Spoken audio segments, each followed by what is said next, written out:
Welcome to the Travel Media Lab podcast. I'm your host, Yulia Denisuk, an award-winning travel photographer and writer, entrepreneur, community builder, and a firm believer that every one of us can go after the stories we've always wanted to tell, with the right support, encouragement, and structure. I'm on a mission to help women storytellers everywhere break into and thrive in the travel media space. If you're ready to ditch your fears to the side, grow your knowledge and confidence, and publish your travel stories, you're in the right place. Let's go. On the podcast today, I want to share with you a part of a very special conversation we recently had in our membership, The Circle. Inside our membership, we run weekly check-ins, monthly brainstorm meetings and workshops, and more, all with the goal of helping our members publish their travel stories. And occasionally, we also invite wonderful people from inside the travel media industry to share their knowledge with our members. So this is what I'd like to share with you today. We recently invited travel writer and consultant JoAnna Haugen to come speak to our members on the topic of responsible travel writing. JoAnna is an award-winning writer, speaker, consultant, and solutions advocate, and she's also founder of Rooted, a solution platform at the intersection of sustainable tourism, social impact, and storytelling. JoAnna is currently based in Carthage, Tunisia, and it was so exciting to see her connect with us from there. I really love the space and the community we have created inside the circle and the way we're pushing our craft forward in our membership. I really hope that in today's episode, you get a sense of what we do inside the circle too. And if you're interested in joining us, I want you to know that we have 3 different levels at which you can join and start working towards getting your own travel stories published. And by the way, all of our workshops get recorded, so when you join, you get access to the full conversation with JoAnna. Get more information about the circle and ways to join us at travelmedialab.com/circle. All right, let's get into this episode. We're joining JoAnna just as she's taking us through the 3rd pillar of her responsible travel writing framework. As a responsible travel writer, you need to remember that you're also a global citizen.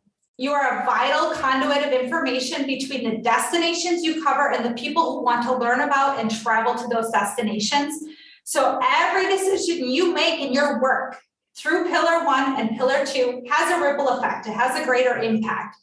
Now, you might only think of yourself as a travel writer, but you really are a lot more than that. You're a traveler, you're an influencer, you are a trusted friend, and you are a global citizen in the world that we live on. Your identity does not live in a vacuum, and neither does your work. And so this is where travel writing really separates itself from other soft forms of lifestyle writing, because what you write has very, very real impacts on communities and people beyond the pages of a magazine.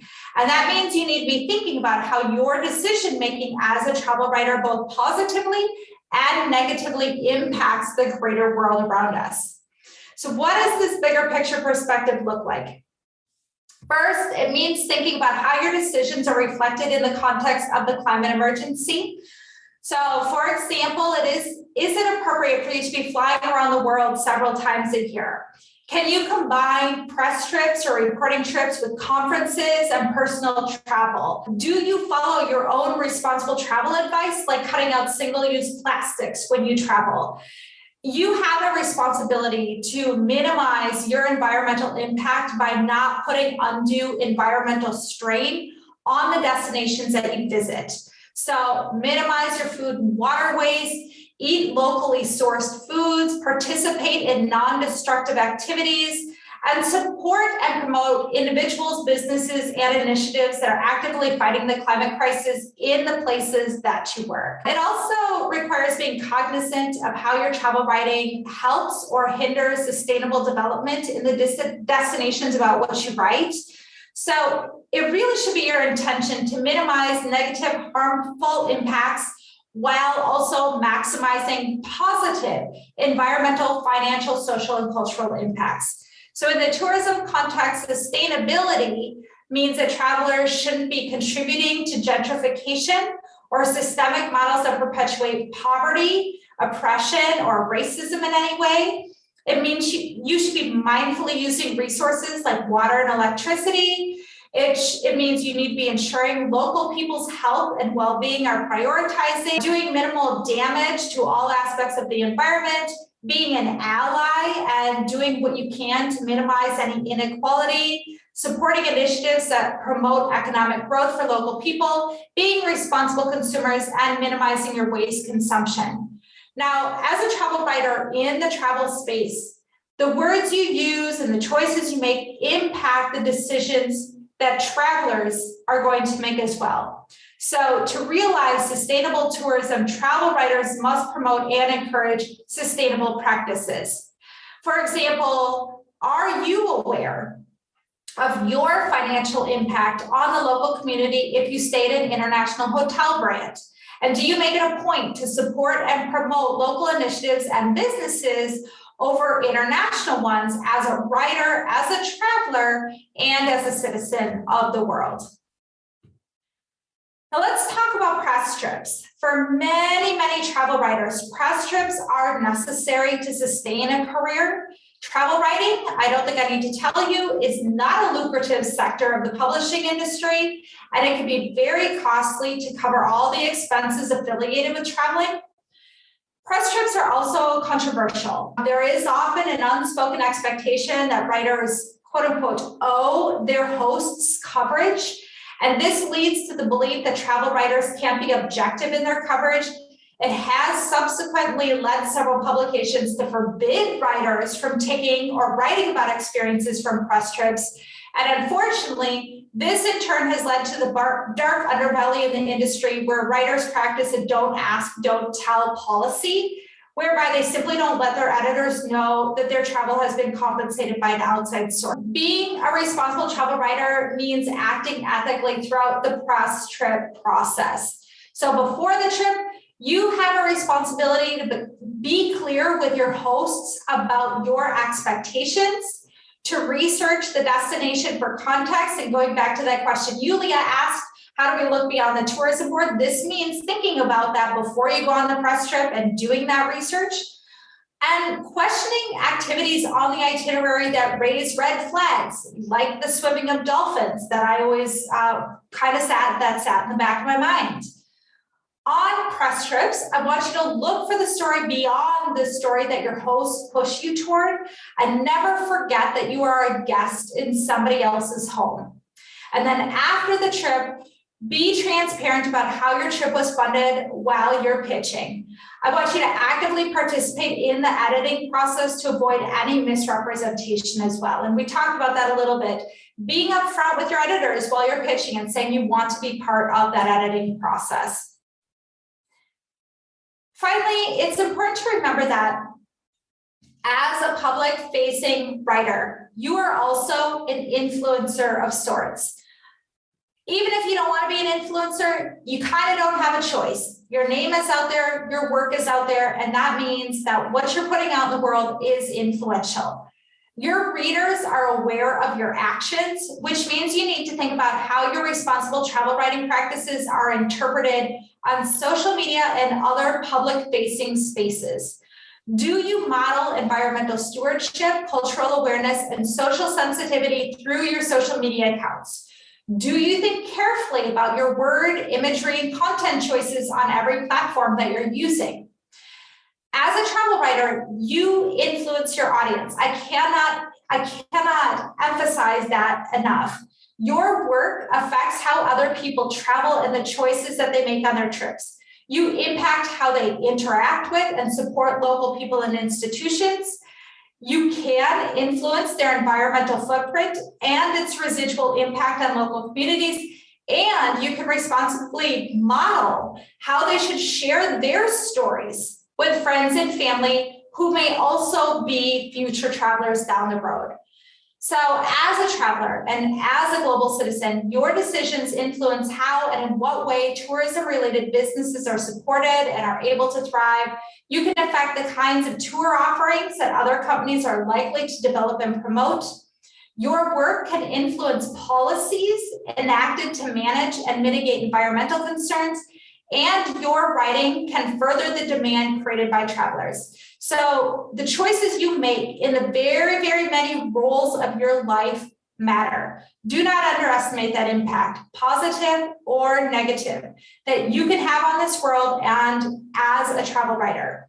So as a travel writer, this awareness really should guide your decision-making from your very first moments of research to the final time that you share a piece of content with your readers, with your followers, and with potential travelers. I just want to say that your last part of the presentation was really a great reminder for me personally that we are influencers, that we influence people's decisions, and that our work is important. It can be hard, especially with everything that's happening right now in Ukraine, to feel that your work doesn't matter in some way, So for me personally, it was a great reminder, and I appreciate that reminder that no, our work matters, our work is important. It influences people's decisions, so we have to treat it accordingly. So I appreciate that. Absolutely. And I would, just to touch on that too, because it is something I get asked a lot about, for example, choosing tour companies, and how do we know if the companies or the accommodations that we're choosing are greenwashing? This comes up quite a bit. And I want to, not only are you an influencer, you are an advocate and you are a consumer too. And so you have the right to ask hard questions of your hosts, of your accommodations, of your tour operators. That is your right. And it is important to provide yourself with that context and that information, that understanding, to inform the work that you're doing. And so don't be afraid to use your voice and to use your influence, not only as a travel writer, but as a concerned global citizen and conscious consumer, to hold the rest of the travel industry accountable for the work that they're doing. I want them to hold you accountable, and I want you to hold them accountable too. Definitely. But I think what you said is really important. It's using those questions that you shared with us as a way to put everything we do actually in our work through those questions and through that thinking. Whether it's research ahead of time, whether it's writing and choosing a format, whether it's selecting photography that goes along with the piece. Yeah. Every interaction, basically, we take through those lens, and that's how we become better at more responsible travel writing. Yeah. It looks like we have a question here in the chat from Barbie, who says, how do you balance writing something that won't necessarily paint a place in the best light because of their politics or culture? All travel isn't poppy and rainbows, and sometimes there are tough stories to tell. 100%, Barbie. No, there's this myth of the perfect destination, and it does not exist. Every place, I like to say, the perfectly imperfect. Places are beautiful and complex and nuanced, and we need to be able to embrace and be willing to embrace that as travel writers. So how do you balance writing something that won't necessarily paint a place in the best light?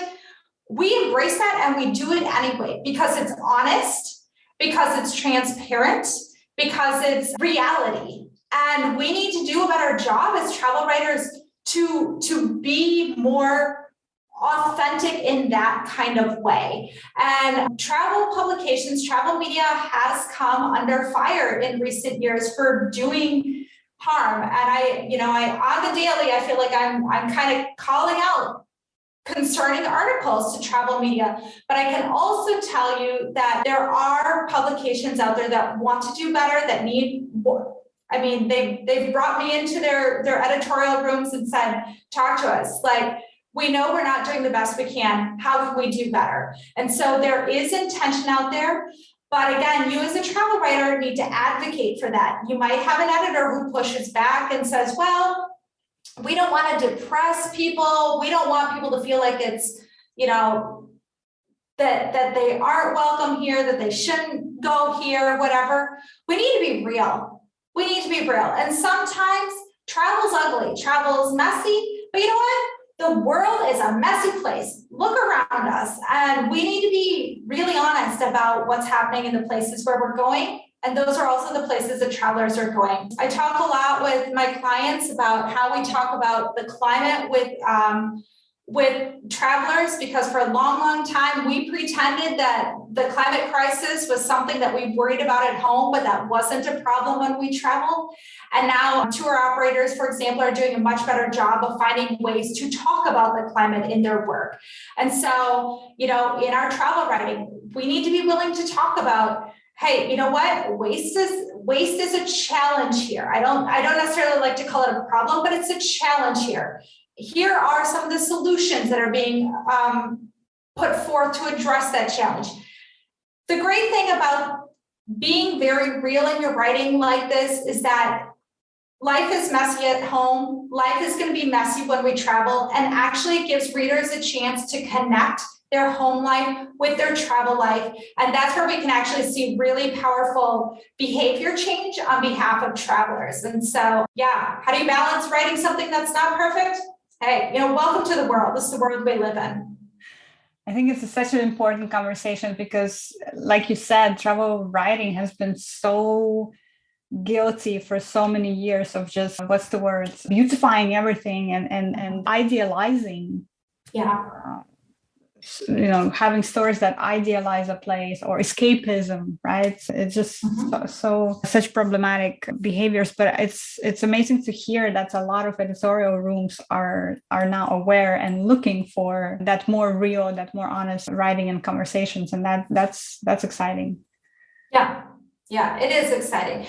It's a slow evolution. I mean, travel media in particular they're having to rectify some really complicated things. A lot of their advertising budget, for example, comes from cruise lines. How are you going to rectify that? They are dealing with some really complicated things on their ends. Those are models that they've built into their businesses that they're having to struggle with right now, as they're looking around and saying, I don't know if we can do that kind of, I don't know if we can write things that are really honest about cruise lines when cruise lines are advertising with us. And so we're starting to see some interesting new funding models. We'll see where it goes. I do know that there are some publications that have reached out and said, okay, we need to do better. Give us some new ideas for how we do that. So to me, that's promising.